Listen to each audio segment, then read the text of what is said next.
Hello everyone, চলো তোমাদের সাথে আজকে একটা ছোট্ট কাজের জিনিস শেয়ার করি। ছোট কিন্তু যারা আমরা সেলাইয়ের কাজ করি তাদের কাছে এটি একটি খুবই প্রয়োজনীয় জিনিস। তোমরা তো দেখতেই পেলে, প্রথমে আমি একটি বাটি বসিয়ে চকের সাহায্যে গোল শেপ করে নিয়েছি।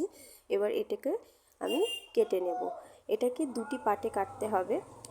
আমার দুটি পার্ট এবার কাটা হয়ে গেছে। এবার এই দুটিকে একসাথে উল্টো করে পুরোটা গোল করে সেলাই দিয়ে নিতে হবে। তবে কিছুটা ফাঁক রেখে দিতে হবে, কারণ সেই ফাঁকটা দিয়ে এটাকে এবার উল্টে নিতে হবে। উল্টে নেওয়ার পরে এর ভিতরে বেশ খানিকটা তুলো আমরা ভালোভাবে সিকিওর করে দেব এবং খোলা যে অংশটা ছিল সেটাকে সেলাই করে দিতে হবে। এবার আমি এখানে একটি সুতের সাহায্যে এটাকে একটি ফুলের আকারে ডিজাইন করে নিচ্ছি।